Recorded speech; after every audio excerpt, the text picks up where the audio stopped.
On Memhei Amud Beis, we were talking about a person who is Motzi Shemra. And we said that the person is Loka. He gets Malkus if he claims falsely that his wife was not a Besula. And we know that, in fact, if she was Mizaneh after the Erisin, so she gets Skila. But we said there's a machlokes between the Rabbanan and Rabbi Yehuda. Rabbanan said that if he's Motzi Shemra, he gets Malkus and he pays $100. Yehuda says he gets Malkus, but he only pays $100 if he actually had Bia with her. If he didn't have Bia with her and it was just that he was Motzi Shemra through Eidim, or without having Bia with her, then he would not pay the $100. Then we had a question: is it true that Rabbi Yehuda holds that you always get Malkus? For Hatanya on the bottom line, Rabbi Yehuda Amer Baal Loke Lo Baal Eino Loke, Amar Menachem Bar Yitzchak Loke Makas Mardus Midrabanan. So Rabbi Nachman tries to give an answer that you don't really get Malkus. Fine. We're on the top of Memba Vav Amud Aleph. You did that yesterday. Today, Rav Papa Amar, my Baal Loke Diktani Hasam. What does it mean, Baal Loke Diktani Hasam? Again, it says Baal Loke Lo Baal Eino Loke. So what is it? What exactly does Rabbi Yehuda hold? Does Rabbi Yehuda hold that you only get Malkus if you're Baal, but you don't get Malkus if you're not Baal? Or does he hold you get Malkus regardless? Then what does it mean, Baal Loke, Lo Baal Eino Loke? My Baal Loke, Diktani Hasam. What does it mean that he's Loke, Mammon? So again, everybody seems to agree that this guy is going to get Malkus, regardless whether he had Bia with her or not, whether he had relations with her or not. What does it mean, Baal Loke, Lo Baal Eino Loke? If he has Bia with her, he gets Loke. If he doesn't have Bia, he doesn't get Loke. It doesn't mean he gets Loke or doesn't get Loke. We said, regardless, he gets Malkus. It means, is he slapped with the penalty of a fine or not? If he has Bia with her, he's slapped with the penalty of $100. If he doesn't have Bia with her, he's not slapped with the penalty of $100. That's what it's saying. V'kari leila Mammon Malkus. Is it true that we call the word Mammon Malkus? Malkus is Malkus. What do you mean Loke? First of all, it's weird because the word Loke is meaning two different things. In the beginning of this sentence, Loke means he gets Malkus. The end of the sentence, it means if he has Bia with her, he gets Loke. That means he has to pay the money. But the Gemara doesn't ask that problem. The Gemara says, in general, can we suggest that the word Loke can imply, besides the Malkus, that it could imply monetary payment as well? V'kari leila Mammon Malkus. In yes, v'hatanan. We know that v'hatanan either means we have a question, or v'hatanan is binichusa. It's supporting. This is binichusa. It's supporting. We have a support that says that the word Malkus or Loke can mean money. Ha'omer chatzi arki alai. If somebody says, I want to give half of my value to the Beis HaMikdash, we know there's two types of way you can swear that you're going to pay the Beis HaMikdash.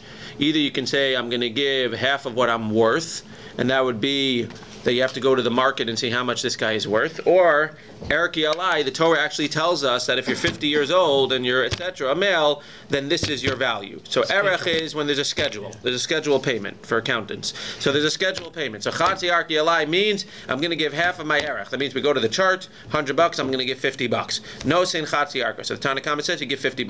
Rabbi Yossi, Rabbi Yehuda, Omer, no, Loke, no Sin Erech Shalim. Loke, again. It doesn't mean you get Malkus, because it's ridiculous, as the Gemara is going to say. Why would he get Malkus for giving half? He just means Loke, we give him a little slap on the hand, and he actually has to give the full amount.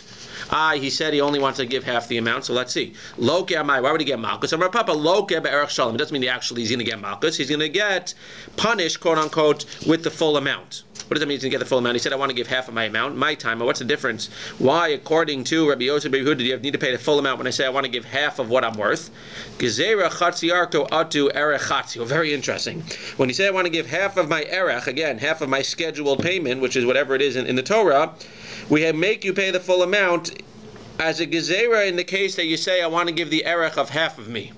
What's the erech of half of you? All of you. Because if I want to give the erech of just my heart, the value of my heart, first of all, there is no value in the Torah of what your heart is worth. And second of all, you can't live without a heart. So when I say I want to give the value of my heart, I want to give the value of half of my being, that's as if I'm saying I want to give the full value. Because I can't live as half of my being. So since if I would say if I want to give the erech of half of me, I need to give the whole amount. When I say I want to give half of my erech, half of what I'm worth, gezerah, because there's a case where you say something very similar where you actually give the whole amount. Even when you say I want to give half of what I'm worth, half of my erech, you need to give the full amount as well. The erech chatzu havile aver sheneshama tliyabo, half of you is something that the entire body is taloy on, you can't live without, depends on, and therefore, says Rabbi Yossi, Rabbi Yehuda, even if you say I want to give half of my erech, you still need to give the full amount. The Tanakhama seems to make more sense. If you say I want to give half of my erech, so you give half your erech, and you don't have to worry about what happens if you would say I want to give the value of half of me. But that's what they say. There's a gzera because of that. That's the Rabbi Yossi, Rabbi Yehuda's opinion. Tana Rabbanan. The Gemara says, now this guy, again, who comes and he's motzi shemra on his wife and says she wasn't a besula, I found her to be beula. Fine. Va'anshu oso zemamon, she was over, she cheated on me. Fine. Va'anshu oso zemamon v'yasru ze malchus. So we have in the pasuk it says va'anshu oso v'yisru oso. So va'anshu oso means he gives money. V'yisru gives malchus. That's what we said before. Bishlama va'anshu zemamon dichtiv va'anshu oso me'ah kesef v'nasan lavi anar. I understand that the word va'anshu, we punish him, is mamon because it says right afterwards va'anshu oso what? Me'ah kesef. Perfect. Ela v'yisru ze malchus minal. How do we know that the word v'yisru teaches that he gets malchus? Amar v'vola manu yisru mi yisru v'yisru mi ben v'hayim ben akos harasha. Long drasha, but basically we learn it from Ben Sorer Morer. And just like by Ben Sorer Morer he gets malchus, so too the word yisru over here means that this guy who's motzi shemra will get malchus as well. BAYT. Ashara lemotzi shemra minah. Now, if we're going to give the guy malchus and we're going to make him pay $100, again, there's a machlokes if you make him pay the $100, whether if he has bia with her or even if he doesn't have bia with her. But regardless, if we're going to give him malchus and make him pay the $100, there needs to be some type of warning in the Torah of a person being motzi shemra, of claiming his wife, of falsely claiming that his wife did something that she shouldn't have done. So where do we see the warning in the Torah for a motzi shemra? From the same pasuk we know that you can't tell rechilas, you can't tell lashon hara. It says you can't tell lashon hara. This is lashon hara by claiming that she was not a besula, that she did something that she wasn't supposed to do. That's lashon hara, so we know it already. Rabbi Nasan Omer v'nishmarta mikol davara. You should watch yourself from any bad thing, and he includes watching yourself from any bad thing is being motzi shemra on your wife. Rabbi Lazar, my time Omer mehai. Why did Rabbi Lazar not say v'nishmarta mikol davara? Because he needs a pasuk for something else. Hahum bi'bayilei l'chud Pinchas ben Yar v'nishmarta mikol davara. Mikon amar Pinchas ben Yar al yehara adam bayom v'yavo lidei tuma balayla. He learns this pasuk of watching yourself mikol davara means you shouldn't have immoral thoughts during the day. Because if you have immoral thoughts or you look at inappropriate things during the day, then at night you're going to come to have an emission and you're going to become tummy. So that's why he can't learn from v'nishmarta mikol davara. He can't learn the warning from motzi shemra. However, Rav Nasan, my time Elamar Mehai, why did Rav Nasan not learn it from Milos Selech Rachil? Because again, he uses the pasuk for something else. He learns it to say, Hahu Asar Lebeis and Shalei Rach Lezeh V'Kach Lezeh. Very interesting. The pasuk shot is Lo Selech Rachil. You shouldn't be a gossip minger. You shouldn't go ahead and tell gossip of everyone. He's learning the word Rachil to mean soft, and it's a warning, not necessarily to go ahead and tell gossip. It's a warning to Beis Din not to treat certain people harshly and certain people in a rach way, in a soft way. And therefore each one needs its own source to tell me that you are warned in the Torah not to be a motzi shemra. Weiter in the Gemara. Lo amar leidim. So now again, there's two possibilities here. Either this guy himself is having bia with her and coming ahead and claiming that she wasn't a besula, he's being motzi shemra, etc. We do the thing. If he's lying, he gets malchus and he gets and he has to pay. And if he's not lying and she was actually mizaneh tachta when she was engaged to him, so then she's going to get skila. But the other way is that Eidim come and say that she wasn't kosher, that she did something inappropriate. So in that case, the question is, does this guy still get malchus, and does he have to pay if it's the Eidim who are claiming, and then the Eidim are found to be false? Well, as we'll see in the Gemara, it depends if he had anything to do with it or not. If he had nothing to do with it, he's not going to get malchus, he's not going to get meah. If he paid them off, or he was involved, and we'll see how much he had been involved, then he's going to be punished with the punishment in the Torah. Lo amar le'edim bo v'heyiduni. If he never says to the Eidim, come and testify falsely for me, v'hein me'idin oso me'alein, hu'einu loke v'einu nosein me'eslalim. So then if he had nothing to do with it, he's not going to get this punishment. Whatever the Eidim are going to get, they're going to get. Well, in this case, if they claim that she should get skila, then they're going to get skila. If they claim that she was mizaneh while she was engaged, then they're actually going to get skila. He v'zomimeh magdin lebeis skila. She and the Eidim zomimin who are shown to be false are going to get skila. Well, that's not possible. How can she and the Zomim get skila? One of them should get skila, the other one doesn't get skila. If she gets skila, that means the Zomim were telling the truth. If she doesn't get skila, that means that the Zomim are going to get skila, but she's not. He is it possible that both her and the Zomim? No. One of them is saying that she did something wrong, and she's claiming that she didn't do anything wrong. Either she or the Zomim. If they're telling the truth and we find out that she actually was mizaneh, then she's going to get skila. If we find out that they weren't telling the truth and they tried to give her skila, then they're going to get skila. Well, can you have a situation where she got skila and afterwards they found out that the Eidim were wrong? It's too late, they don't get it. It could be, but that's not what we're talking about. It's talking about Eidim Zomin, where a case where Eidim Zomin. I'm saying Eidim Zomin. Yeah, that's not. They don't get doing it. I think once she's she's already died. Only gets skila once. Yeah. Taima de lo amar lahu, but forget about the second part for a second. The first part is clear that he only gets it because he tells it to them. If he doesn't tell it to them, we just said bo v'heyiduni. If he doesn't say it to them, so then he doesn't get malchus. What does that imply? That if he does go ahead and tell them, that he will get malchus. So now the question is, he tells it to them, he gets malchus. The question is, does he need to tell it to them and hire them, or does he just need to tell it to them? So the Gemara here is learning afagav delo agrinu. The Gemara is making a chiluk and saying the only time he doesn't, because again, it just says he doesn't get it. If he doesn't say come testify, then he doesn't get the fine and the malchus, which implies that if he does say come and testify, even if he doesn't pay them, because again we're making the inference from not saying anything, if he does say come testify, even if he doesn't pay them, he's going to get the malchus and the penalty. Lafukim Rabbi Yehuda, this excludes Rabbi Yehuda. Detani Rabbi Yehuda Omer Eino chayiv ad sheyiskor edim. He's not chayiv unless he actually pays them money. My time at Rabbi Yehuda, what's the reason that he only chayiv if he tells them come testify falsely about my wife? So we say that he's not going to be chayiv unless he actually pays them mula. So what's the reason he's not going to be chayiv? Amar Ravo asya sima sima. It's a gzera shav of sima sima. Ksiv hachav is samla alilos dvarim. Over here it says that he's saying false things about it. Ksiv hasan lo sesimun alav neshech. What's that talking about? Interest. Malahal and mamon, afkon mamon. Just like by interest, it needs to be money. If you're going to use a sima, using gzera shav, it needs to have some type of kesef involved. So again, if he tells them to go ahead and testify falsely, and he doesn't pay them anything, since we're learning from neshech, from interest, he's not going to get the malchus, he's not going to get the thing. So now, according to this, the only time he's going to get malchus and the 100 thing is if he himself testifies, I didn't find it to be a basula, he was moti shemer by himself, or he actually pays the edim. So now the Gemara is going to ask a few questions, they're not going to answer any of the questions. Amr of Menachem bar Yitzchak, v'cheintani Rabbi Yossi Siduni bei Rabbi Shimon ben Yochai as Yosima Sima bar Rabbi Huda. So that's just support. Bar Rabbi Yirmiyah. Scharan bekarka mahu. Let's say he pays them land. Well, we know there's no interest on land. So if he pays them land, is that considered to be like a case of neshech, where it would be considered to be money, or is it not considered to be money? The Gemara is not going to answer. What happens if he pays them less than the shaveh pruta? He pays them a penny. There's no interest on a penny. If I give you a penny and I charge you interest, it's not a problem of interest. So let's say he pays them a penny. The Gemara is not going to answer. Similarly, let's say he gives one pruta, which would be enough, but he says split it between the two of you. It's as if he gave each one of them pachos mishaveh pruta. Boy Ravashi, and he's going to answer this one. He's not going to answer this one. Let's say the guy married her, didn't say a word, divorced her, and then remarried her. And after he remarries her, he says, oh, the first time we were married, you weren't a basula. You did something you weren't supposed to do. Is that considered to be okay or not? That's a separate question, nothing to do with Adam. Didn't we learn before that you just have to say something on it? Didn't have to bring witnesses, just bring the cloth, whatever? Again, this is him, but we're talking about the first three cases were we're talking about pruta with witnesses. Does he have to actually pay the witnesses? If the witnesses are saying, in this case, we're just asking separately over here, if he himself comes and testifies without witnesses, do we believe him? This is a separate question. Do we believe him when he's testifying about something that happened in the first marriage when he was married to her originally? But it says if he's found later on to be false, he doesn't have to pay or get... in that case. In that case, which was if he had witnesses there, like you say, only in that case. Right, but we're only talking about witnesses. What happens if she was married to his brother, the brother dies, and now he does yibum with her, and now he claims that he's motzi shemer on her when she was with the brother. Then when she was married to the brother, who's now dead, so she wasn't a basula at the time. Okay, so the Gemara asks, Pashad miyachada.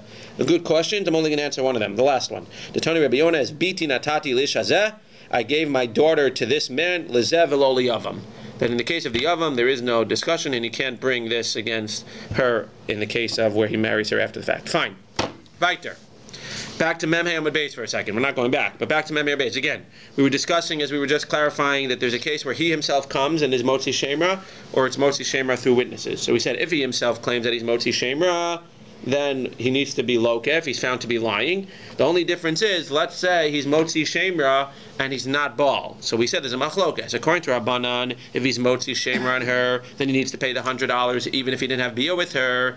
Even if he just comes and claims that he somehow knows that she's not a virgin, whatever, even without having bia with her, he still has to pay the 100. According to Rabbi Elazar ben Yaakov, he only pays the 100 if he had bia with her. Malchus he gets regardless, according to everyone. But there's a machlokas. By the 100, does he have to actually have had bia with her when he's the one claiming, or did he not have to have bia? According to Rabbanan, he had to have bia with her. He didn't have to have bia with her. He could still have to pay the 100. And according to Rabbi Eliezer, he only pays the 100 if he had bia with her, and then he was motzi shemra. So let's see the Gemara. My Rabbanan and my Rabbi Elazar ben Yaakov. Titania. Where do we see this machlokes? What is considered to be a case of hotzeh shemra? Bala bezin va'amar. He comes to bezin and says, "You, Ploni, Dad, lo matzati lebitzcha betulim. I didn't find besulim on your daughter. Im yesh edim shezin satachto v'yesh la ksuva mana." And again, there's a separate thing that seems to make no sense and doesn't fit, and also doesn't seem to be true. If there are edim that she was mezana while she was arusa, she gets a ksuva mana. That's not true. If there's edim that she was mezana tachta, what does she get? Skila. Excellent. Imesh edim shezinsa yesha ksuva mana baskila hi hachi kamar. Imesh edim shezinsa tachta baskila zinsa meikara yesha ksuva mana. If he marries her and he finds that she's not a besula, so there's a machlokes. We said either he doesn't get anything, either it's a mekach tos and she doesn't get anything, or we assume that, or we say that she still gets ksuvah mana. So this price is talking about that she gets ksuvah mana. That's a separate point. That's not talking about moti shemra. Nimsa shemra eno shemra who lokev notzin me'asela bein baal bein la baal. This is what we're talking about. The machlokes. If it's seen that he was moti shemra, whether he was baal her or not baal her, he needs to pay the 100. But lesben Yaakov lo nemu dvar melo ela kashabal.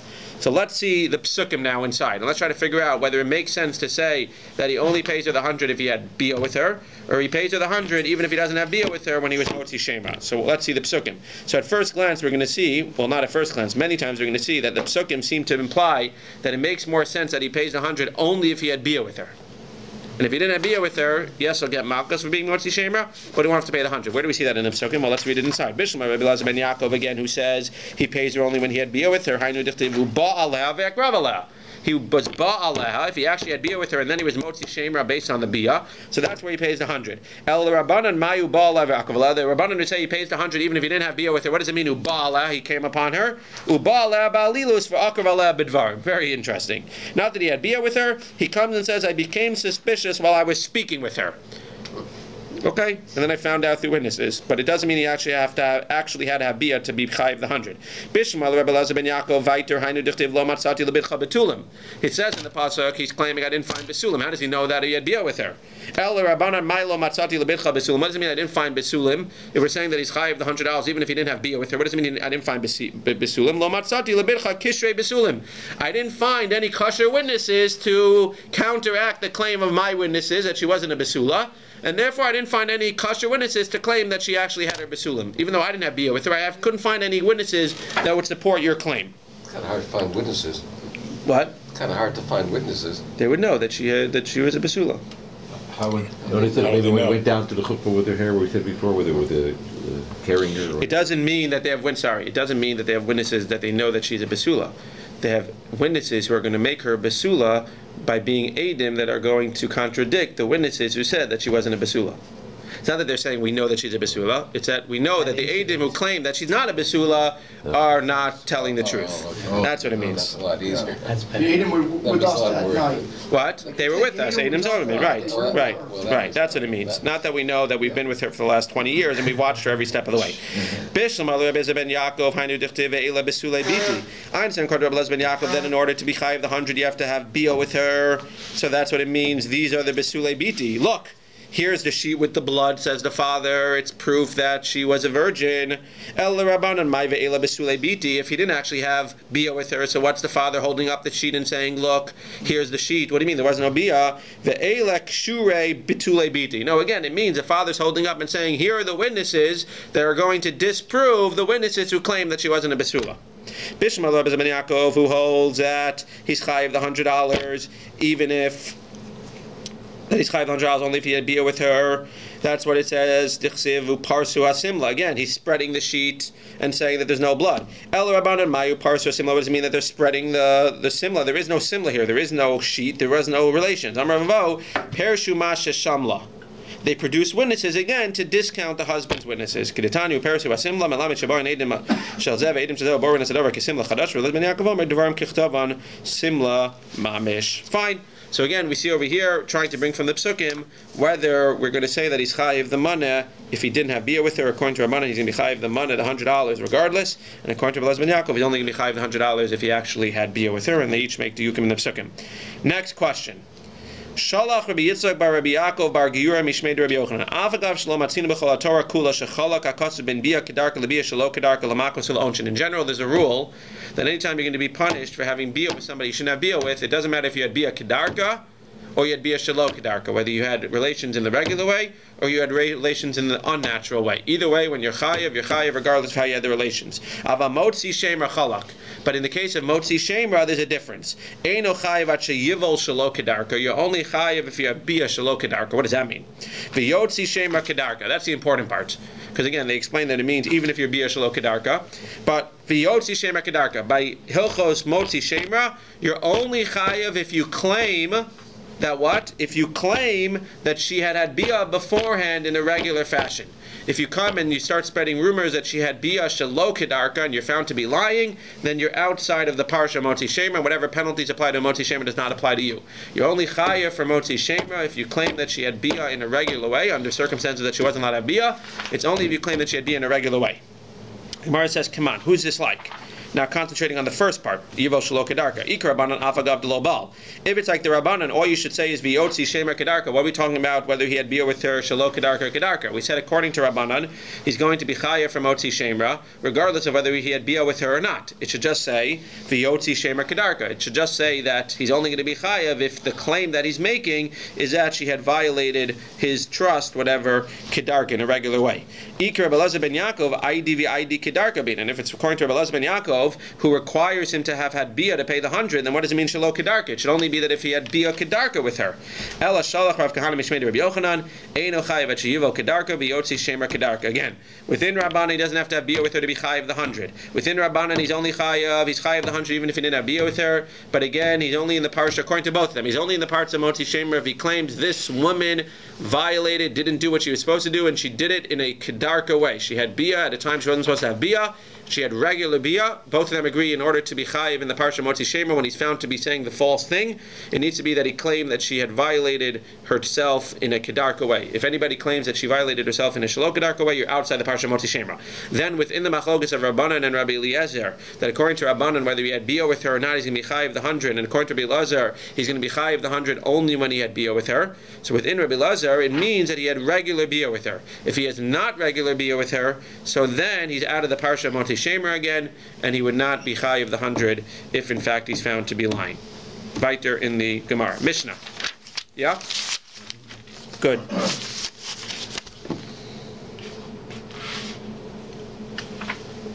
He says being Shraga darker, not much Shemra. So we're saying if he claims that she, let's say, had bia when she was in Arusa in a shelo kedarka fashion, and he's found to be lying, right, so then that's not in the parsha Motzi Shemer. What is it? He doesn't get. He doesn't get the loka. He doesn't have the 100 money. Whatever they do, but it's not in this parsha. Ha'av zakai bebito bekidusha.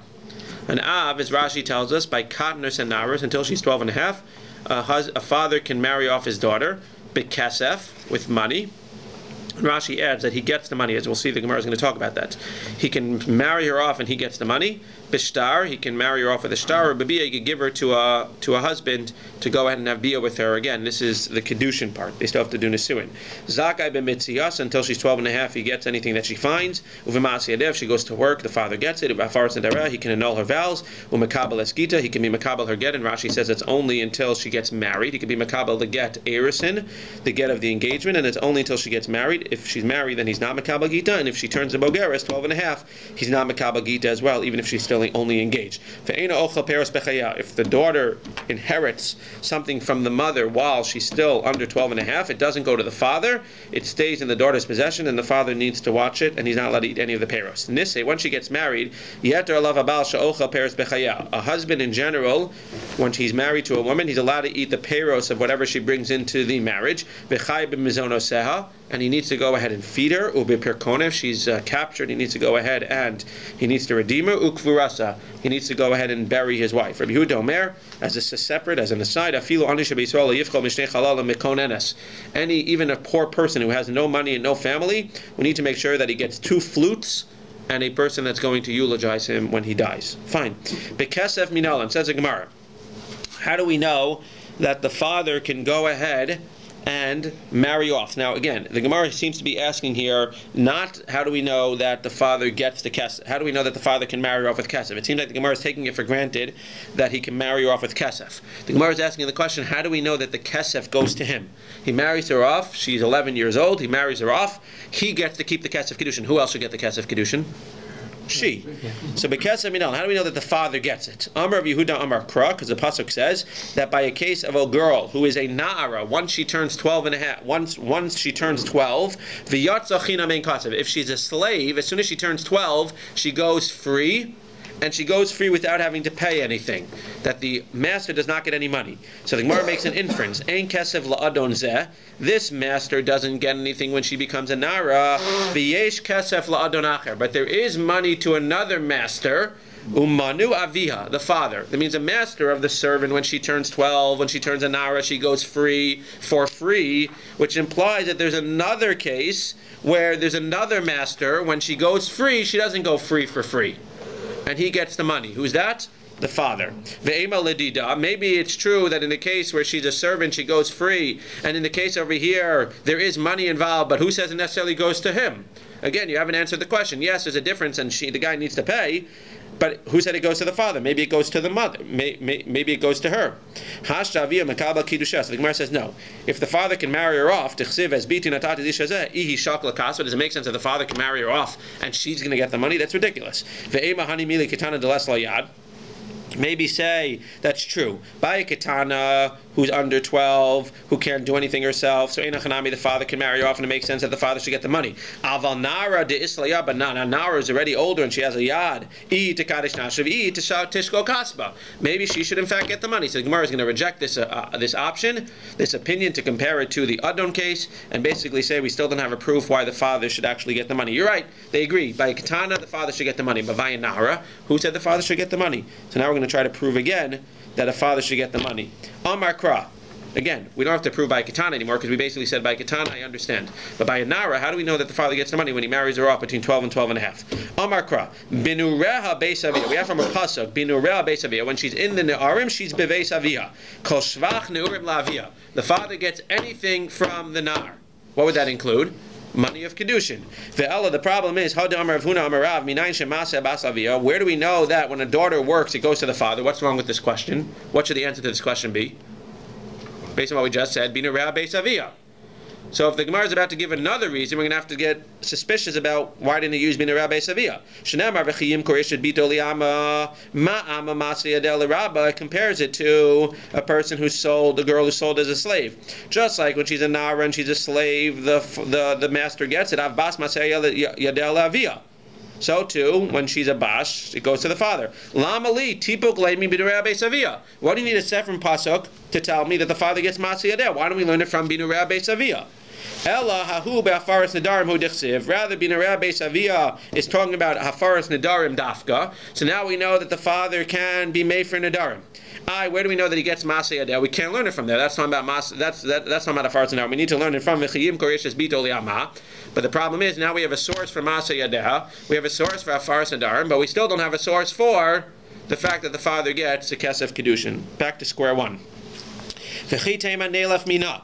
So Einachanami, Binurah beis avia teaches me that the father can be made for the nedarim. So why don't we learn, just like the father can be made for the nedarim, he should get the money when he gives her over to kedushin. Well, mamona me'isura lo yafinan. We can't learn mamon from isura. You can't learn that he gets the money from a case where he can be made for the nedarim. There's no shaykhus one-to-one. One is isurim, hafaras nedarim, and one is mamona. V'chitema neilaf miknasa. We have a case of knas. We have a case of money. Where's the case of knas, which you spent a few days on? Ones umefate. We know the father gets when she's raped or seduced. He gets the money. So why can't we compare? Just like he gets the money by ones umefate, he gets the money when he marries her off. Mamona miknasa lo yafin. Even though they're both money, we can't learn a payment of mamon for kesef kedushin from a case of knas where the person was actually penalized. V'chitema neilaf mi boshet upegam. So learn it from boshet upegam, which is not necessarily knas, which is an interesting suggestion. That when she's embarrassed, or the pegam, the depreciation that she has when she goes ahead and she's raped or seduced. So we see that the father gets it. So then we can say that the father gets kesef kedushin too. Shani boshet upegam davia nami shayach bei. Very interesting answer in the Gemara. Boshet upegam is different because the father is shayach bei. What does it mean the father is shayach? Not that he gets it, because that would reiterate the question that he gets that he should get this. He himself can be mevashe her. he can embarrass her by marrying her off to a muka shchin, to a disgusting person. Since he can marry her off to that type of person, he can embarrass her himself, he gets the money of embarrassment. But it doesn't in any way prove that he should get the kesef kedushin. So where are we? Back to square one. How do we know that the father gets the kesef kedushin when he marries off his daughter? At least, how do we know that he gets the kesef kedushin when he marries off his daughter who's a nara? Says the Gemara, Elamistabra dechimimait rachmana yitzia de kavasa kamimait. What do you do when you're stuck? You go back to the beginning. So let's go back to the beginning. What did we want to say? How do we know the father gets the money when he marries off his daughter? Because it says, Ein kasef yatzachina mein kasef. It says that in a case where she is a servant, she goes free, and there's no kesef for this adon. Aval yesh kesef la'adonacha. There is kesef for another adon. Says the Gemara, Mistabra dechimimait rachmana. And we rejected that because it said no, it should go to her. El mistabra dechimimait rachmana yitzia de kavasa kamimait. So the Gemara says no. Svara shows that what? That the case of slave is excluding a similar case. Svara shows that he should get it. Okay, very nice. Even